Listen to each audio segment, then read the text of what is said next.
A expectativa de vida dos brasileiros aumentou nas últimas décadas e assim se tem mostrado que alguns hábitos podem desacelerar o processo de envelhecimento e aumentar os nossos anos de vida. Para saber como viver mais e com qualidade de vida, a gente conversa agora aqui no estúdio com o Dr. Ítalo Almeida, neurologista. Como vai, doutor Ítalo? Tudo bom com o senhor? Como é que vai? Ações como essa que a gente acaba de mostrar com Lara Linhares ajudam, né? Ajudam bastante, muito bem. Arte, terapia, né? Se mover, exercício.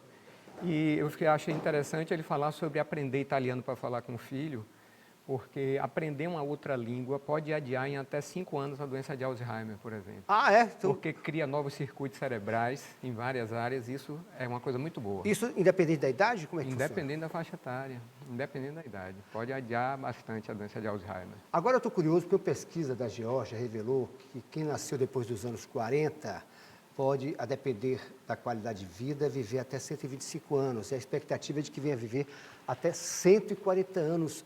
Como é que isso é verdade? Eu estou curioso para saber.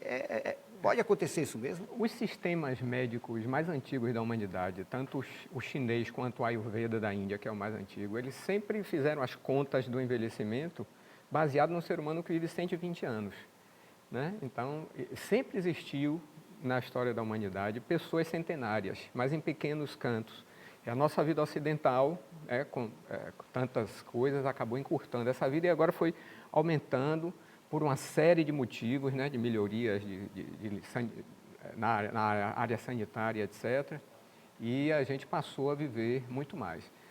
Mas hoje um dos grandes problemas é a quantidade de produto químico que a gente acaba lidando, né, com alimentos industrializados. Isso, a previsão de um jornal médico famoso é de que quem nasceu depois de 2001 comece a encurtar o tempo de vida. Então a gente está nessa fase agora de crescimento cada vez mais, porque estão sendo estimuladas muitas coisas como essas aí que a gente acabou de ver, mas se não mudarmos a alimentação e nosso estilo de vida com esse nível de estresse, eu não diria que ela é só, porque o estresse é um grande vilão também, relações tóxicas é um grande vilão para a qualidade de vida, não é? O uso de drogas é um grande vilão e o sedentarismo é um grande vilão.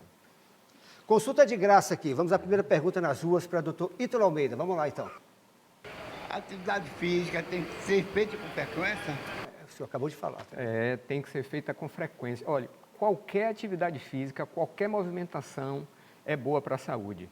Até um indivíduo que trabalha no computador e se levanta 3 ou 4 vezes para poder tomar água, dar o beijo no filho, etc., ele reduz um pouquinho o risco de adoecimento, mas é uma redução muito pequena. Essa redução passa a ser significativa quando é mais do que 3 vezes por semana, mais de 30 minutos. Sendo que o ideal seria 6 vezes por semana, 60 minutos, com 2 dias de carga.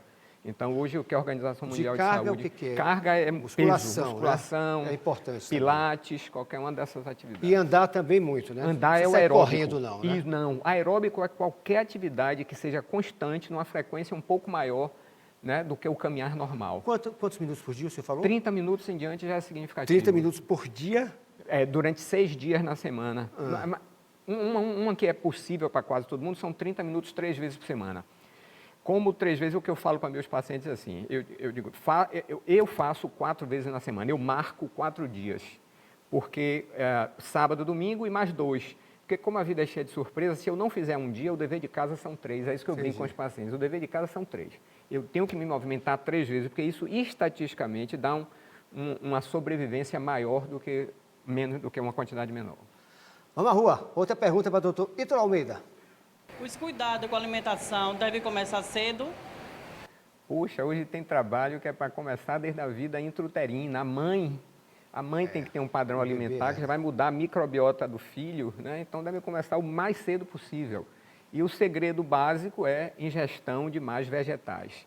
Ninguém precisa se tornar vegano, mas precisa comer mais vegetais. Aí eu estou falando principalmente de folhas, frutas, especiarias. O filho herda da mãe gestante o gosto alimentar? A mãe, por exemplo, que prioriza determinado tipo de alimento, o filho parece que herda, né? Eu chamaria isso muito mais de um hábito, do aprendizado do hábito, do que da tendência genética. Né? Isso é muito mais o hábito. Ele cresce vendo, ele cresce comendo aquilo, as papilas dele se acostumam com aquilo. Quando ele chega na vida adulta, ele come a mesma coisa que os pais comiam. Por isso que eu brinco dizendo que a mais importante do que a genética é a geladeira compartilhada. Você cresce vendo uma geladeira com aquelas coisas, você na sua casa tem aquelas coisas, você se acostumou com aquilo. Mais perguntas? Vamos à próxima. É importante evitar a bebida alcoólica? Adorei essa pergunta, sim.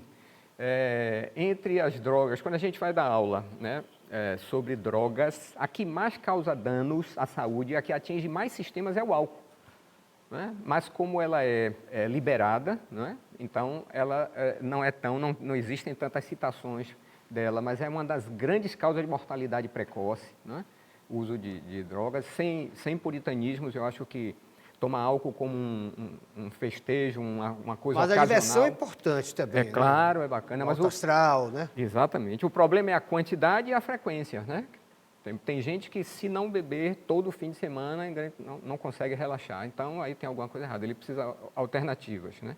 Álcool é tóxico para o fígado, para os nervos, para os olhos, para o rim, para o cérebro. A cabeça também. Obrigado pela entrevista, doutor Ítalo Almeida. Muito obrigado, tá?